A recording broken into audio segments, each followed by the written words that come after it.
Find all conformal mapping निकालनी है, mappings which maps upper half plane H positive. देखो boundary हमेशा boundary पे मैप होती है, ठीक है, तो इसमें कोई झंझट भी नहीं है।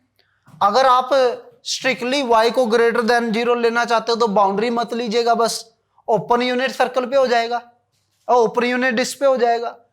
और अगर आप बाउंड्री को शामिल कर रहे हो तो आपके पास यूनिट डिस्क की जो है बाउंड्री भी शामिल कर लीजिएगा, बस इतना सा बात है, ठीक है। तो मैं दोनों ही बात कर रहा हूं यहां पे, z बिलोंग टू c,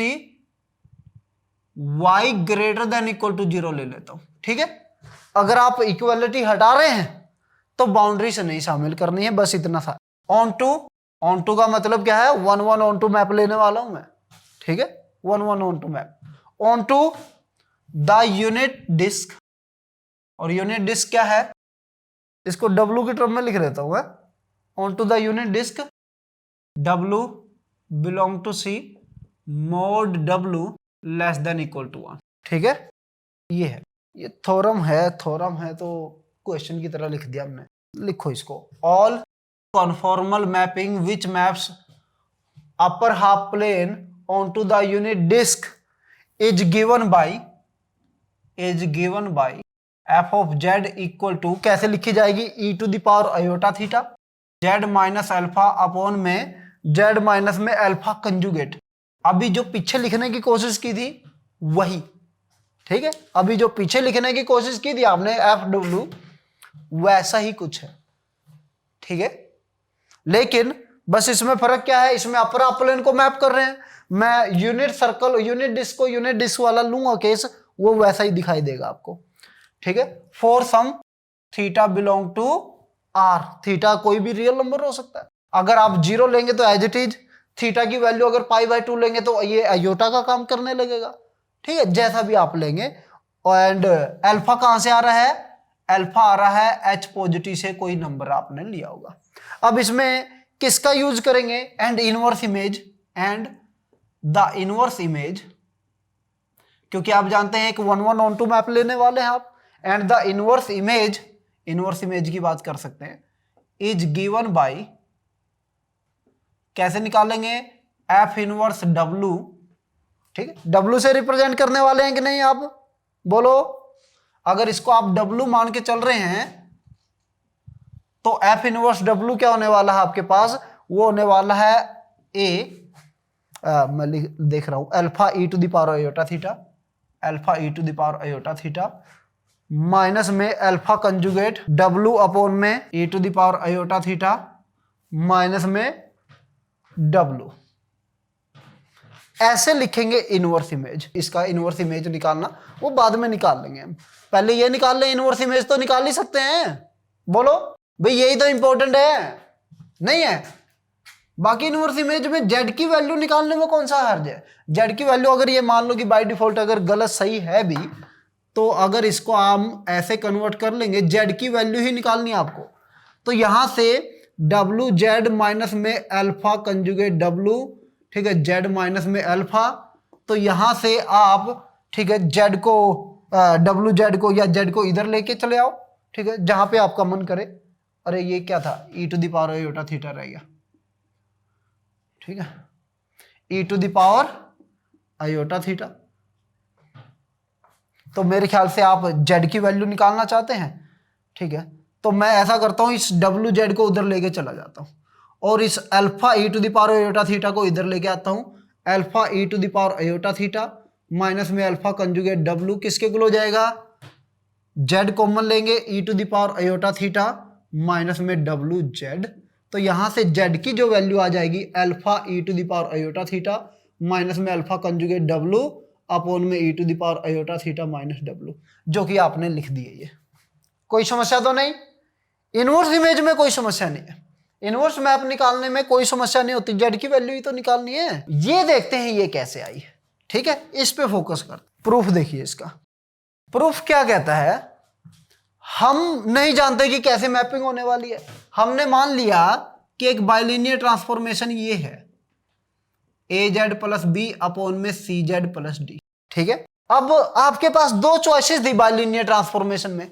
आपने कहा था कि A D minus B C तो हमेशा पॉजिटिव, ये सॉरी नॉन जीरो होता ही है। AD माइनस BC तो हमेशा नॉन जीरो होता है। मैंने दो मैप कौन कौन सी करवाई थी बाबू, एक C जीरो लेना और एक C नॉन जीरो लेना, ठीक है। और एक रिजल्ट क्या लिखवाया था, रिजल्ट पे भी आ जाते हैं। आप क्या कर रहे हैं, अपर हाफ-प्लेन को मैप कर रहे हैं ना।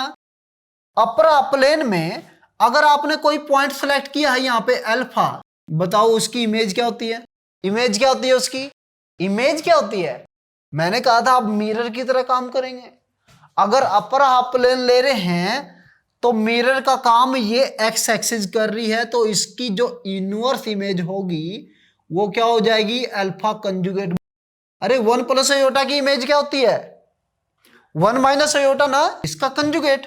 ये है इसकी इमेज या कंजुगेट पॉइंट जो बोलते थे आप, यही था। और हमने एक लास्ट पॉइंट क्या लिखा था कल लिखा था कि ये जो बाइलिनियर ट्रांसफॉर्मेशन होती है इनकी क्या खास बात है कि अगर दो पॉइंट एक दूसरे के इनवर्स इमेज हैं, एक दूसरे के कंजुगेट पॉइंट हैं, तो उनकी इमेजेस जो होती हैं अंडर F वो भी एक दूसरे के इनवर्स पॉइंट होती है। हमने कहा था कि अगर Z1 और Z2 क्या है, एक दूसरे के क्या है, इमेजेस हैं, तो अंडर बाइलिनियर ट्रांसफॉर्मेशन ये जो इमेजेस आती हैं ये भी एक दूसरे के इनवर्स पॉइंट होते हैं, बोला था। अब हम क्या देखना चाहते हैं, हमने कल ये भी बात बताई आपको कि जो इन्फिनिटी है और सर्कल का सेंटर है वो एक दूसरे के इनवर्स पॉइंट होते हैं। सर्कल के केस में या डिस्क के केस में बताया, सर्कल का जो सेंटर होता है और इन्फिनिटी वो इनवर्स पॉइंट होते हैं। पहला केस इफ C क्या है, 0 है, तो FZ किसके इक्वल हो जाएगा, A/DZ प्लस में B/D। अब आप मैप कहां पे करना चाहते हैं इसको, यूनिट डिस्क पे। कहां पे मैप करना चाहते हैं, यूनिट डिस्क पे। ये है W plane, U, this is V। कहां पे मैप करना चाहते हैं, इस पे, इसी पे मैप करना है ना आपको। इसको अपर हाफ प्लेन को कहां पे मैप करना है, यहां पे मैप करना है, बोलो हाँ। यहां पे मैप करना चाहते हैं कि नहीं करना चाहते आप, ठीक है। तो जिस तरह की मैपिंग करनी है उसी हिसाब से चलना पड़ेगा आपको। अब यहां पे f ऑफ इन्फिनिटी क्या हो जाएगा, इन्फिनिटी की इमेज इन्फिनिटी हो जाएगी कि नहीं। z को इन्फिनिटी रखेंगे तो इन्फिनिटी नहीं देगा ये। इन्फिनिटी मैंने कहा था एक्सटेंडेड कॉम्प्लेक्स प्लेन में काम करते हैं आप, ठीक है। जब आप लेंगे y को इन्फिनिटी के अप्रोच करेंगे z इन्फिनिटी हो जाएगा, ठीक है। तो इन्फिनिटी कायदे से मैप तो करना चाहिए था इस पे, इसके अंदर मैप करा दे, लेकिन इन्फिनिटी कहां पे मैप कर रहा है, इन्फिनिटी पे। क्या इन्फिनिटी इसके अंदर है, नहीं है, नॉट पॉसिबल, ठीक है, not possible. This implies C आपके पास 0 नहीं हो सकता, ठीक है। तो आप लिखिए C क्या रहेगा, C क्या रहेगा आपके पास, नॉन जीरो, ठीक है। रखना आपकी मजबूरी है, नहीं तो आप अपर हाफ प्लेन को यूनिट डिस्क पे आप मैप नहीं कर पाएंगे। अपर हाफ प्लेन कहीं ना कहीं तो मैप करेगा ही, लेकिन अगर C को नॉन जीरो रख दिया आपने, C को 0 रख दिया, तो अपर हाफ प्लेन कभी बाउंडेड रीजन में मैप नहीं हो पाएगा। समझ रहे हैं, कहां पे मैप नहीं हो पाएगा बाबू, किसी बाउंडेड रीजन में मैप नहीं हो पाएगा। और आप क्या चाहते हैं, एक ऐसी बाइलिनियर ट्रांसफॉर्मेशन चाहते हैं जो अपर हाफ प्लेन को कहां पे मैप करे, इस बाउंडेड डिस्क के अंदर मैप करे। क्लियर है। तो सारे पॉइंट की इमेज इसमें जानी चाहिए कि नहीं जानी चाहिए, जानी चाहिए ना। तो इसमें ये तो नहीं जा रही थी, तो इसलिए C को 0 नहीं लिखा जा सकता। पहली बात खत्म हुई। अब C नॉन जीरो है तो FZ को कैसे लिख लो, अगर कोई नॉन जीरो होता है तो कॉमन लेने में कोई परेशानी थोड़ी होती है, हमको ले लेते हैं कॉमन। ऊपर से हमने क्या ले लिया, यहां पे A कॉमन ले लिया, Z प्लस में B/A, और नीचे से C कॉमन ले लिया, Z प्लस में D/C। ये हो गया, ठीक है।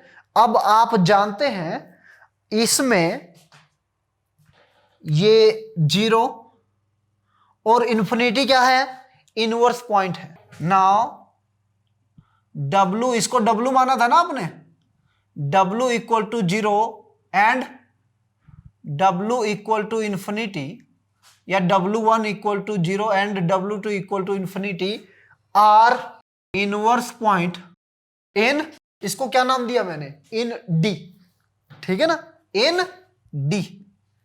अगर D में इनवर्स पॉइंट है तो ये जिनकी इमेज, मैंने क्या बताया था कि अगर आपके पास कोई डोमेन में दो इनवर्स पॉइंट है, उनकी इमेजेस भी इनवर्स पॉइंट बनती है एक दूसरे के।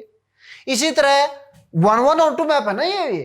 अरे इनवर्स इमेज भी तो बाइलिनियर ट्रांसफॉर्मेशन है। सिमिलरली अगर W1 और W2 इनवर्स पॉइंट है एक दूसरे के, तो वो जिसकी इमेजेस बने होंगे Z1 और Z2 वो भी तो इनवर्स पॉइंट बने होंगे। तो W1 इक्वल टू 0 कब आता है बाबू? जब Z की वैल्यू -B/A लेंगे। This implies inverse point of in D, therefore they are pre images, they are inverse images या परी इमेजेस या फिर इनवर्स इमेजेस। 0 की इनवर्स इमेज कौन है? अरे 0 कब बना होगा W? जब Z की वैल्यू -B/A लिखी होगी, ठीक है। और Z2 ये इंफिनिटी कब बना होगा? जब Z की वैल्यू -D/C रखी होगी। -D/C are inverse point. Clear है? इन H पॉजिटिव होंगे। अगर आपके पास कोडोमेन में आपने 2 इनवर्स पॉइंट लिए हैं तो उनकी इनवर्स इमेज डोमेन में क्या होंगे? इनवर्स पॉइंट होंगे। इतनी सी बात है। Take Z1 equal to -B/A, इसको ले लीजिए आप अल्फा, जो कि किस में है? डोमेन में है। क्लियर है? अल्फा मिल गया ना। तो Z2 क्या है? Z2 जो है -B/D/C किसके को होगा? ये अल्फा कंजुगेट के। ये बात यहां तक ठीक है? यहां तक बात अपनी समाप्त हुई, ठीक है। रख दो वैल्यू उठा के। From one W equal to FZ किसके को हो गया? AZ। B/A की जगह क्या रखना पड़ेगा? -अल्फा। C D/C की जगह क्या रखना पड़ेगा? -Alpha conjugate. अल्फा कहां से आ रहा है? H पॉजिटिव से। अब बताओ बात, अब कुछ समझ में आ रही है बात। अब क्या है आपके पास? आपको क्या चाहिए? ये मैग्नीट्यूड क्या चाहिए? 1। बाउंड्री पॉइंट को बाउंड्री पे मैप करता है। हमने ये भी तो लिखी थी बात, under bilinear transformation boundary point map होने बाउंड्री पॉइंट लिखी थी। एक पॉइंट ये भी था, याद करके देखो, कल किया था, ठीक है। बाउंड्री पॉइंट कहां पे मैप करते हैं? बाउंड्री पे। Also boundary point maps on boundary point. इसकी बाउंड्री कौन है? X axis. बोलो हाँ। अरे अपर अपलेन की बाउंड्री कौन है? एक्स एक्सिस है। और इसकी बाउंड्री कौन है? यूनिट सर्कल है कि नहीं है? तो मैग्नीट्यूड क्या होगा इसका? 1 होगा। जब आप Z को कहां से लेंगे? एक्स एक्सिस से लेंगे। तो Z को एक्स एक्सिस से जब कुछ भी लेने की परमिशन है ही, क्यों ना एक ही पॉइंट के लिए काम कर लो। सारे पॉइंट के लिए होगी वैसे तो बात, लेकिन केवल एक पॉइंट के लिए भी बात करूं, 0 पे मैग्नीट्यूड क्या होगा इसका? 1 नहीं होगा क्या? भाई 0 कहां से लिया? बाउंड्री पे। तो बाउंड्री पॉइंट कहां पे मैप हो रहा होगा? बाउंड्री पे मैप हो रहा होगा। बोलो हाँ कहीं ना कहीं। 0 कहां पे मैप हो रहा होगा बाबू? कहीं ना कहीं बाउंड्री पे मैप हो रहा होगा, किसी पॉइंट पे। जब 0 बाउंड्री के किसी पॉइंट पे मैप हो रहा होगा तो बाउंड्री के किसी भी पॉइंट का मैग्नीट्यूड क्या होता है? 1। बोलो take Z equal to 0 which maps on boundary of Z या W belong to C, mod W less than equal to 1 इसकी बाउंड्री पे मैप करेगा। तो दिस इंप्लाइज f ऑफ 0 का जो मैग्नीट्यूड होगा वो क्या हो जाएगा? मैग्नीट्यूड ऑफ A, Z को 0 रखा है ऊपर -अल्फा, C Z को 0 रखा है तो -अल्फा कंजुगेट, ठीक है। ये क्या हो गया? Mode A/C। और अल्फा अपॉन में अल्फा कंजुगेट का मोड क्या होता है? सेम ही होता है ना। ये क्या होने वाला है? 1। अल्फा का और अल्फा कंजुगेट का, अरे किसी भी कॉम्प्लेक्स नंबर हो उसके कंजुगेट का मैग्नीट्यूड सेम होता है कि नहीं होता है? Z का x² + y² under the root, Z conjugate का x - y जो है उसका भी x² + y² under the root. Origin से डिस्टेंस सेम रहती है, बस क्वाड्रेंट ही तो बदल जाता है ज्यादा से ज्यादा। भाई यहां पे आपने लिया था 1 + y, उधर जाके 1 - y, ओरिजिन से डिस्टेंस नहीं चेंज होती, वो सेम रहती है, ठीक है। तो ये यहाँ पे अल्फा और अल्फा कंजुगेट मैग्नीट्यूड 1। तो यहाँ पे A/C क्या हो गया बाबू? ये 1 हो गया। हुआ कि नहीं? अगर मैं सारे पॉइंट को एक साथ ले लेता तो A/C का मैग्नीट्यूड 1 बना रहता, वैल्यू डिफरेंट करके आती रहती। तो A/C क्या हो गया? A/C हो गया e⁻∠θ, ठीक है, for some theta belong to R। अरे मैग्नीट्यूड 1 है तो या तो वैल्यू इसकी A/C की क्या रही होगी? 1 रही होगी, या ए बाई सी की वैल्यू -1 रही होगी, या ए बाई सी की वैल्यू आयोटा रही होगी, या माइनस आयोटा रही होगी, या ओमेगा रही होगी, या ओमेगा स्क्वायर। यूनिट सर्कल पे आने वाला कोई ना कोई पॉइंट रहा होगा ना। ए बाई सी क्या रहा होगा, यूनिट सर्कल पे आने वाला कोई ना कोई पॉइंट रहा होगा। इसलिए मैंने क्या लिख दिया, A by C E to the power iota theta, जहां पे थीटा की कोई वैल्यू होगी जिसके कोरस्पोंडिंग ये बना है। तो फ्रॉम 1 क्या हो गया, सारी बातें 1 में रख दो, फ्रॉम 1 और इसको 2 मान लो।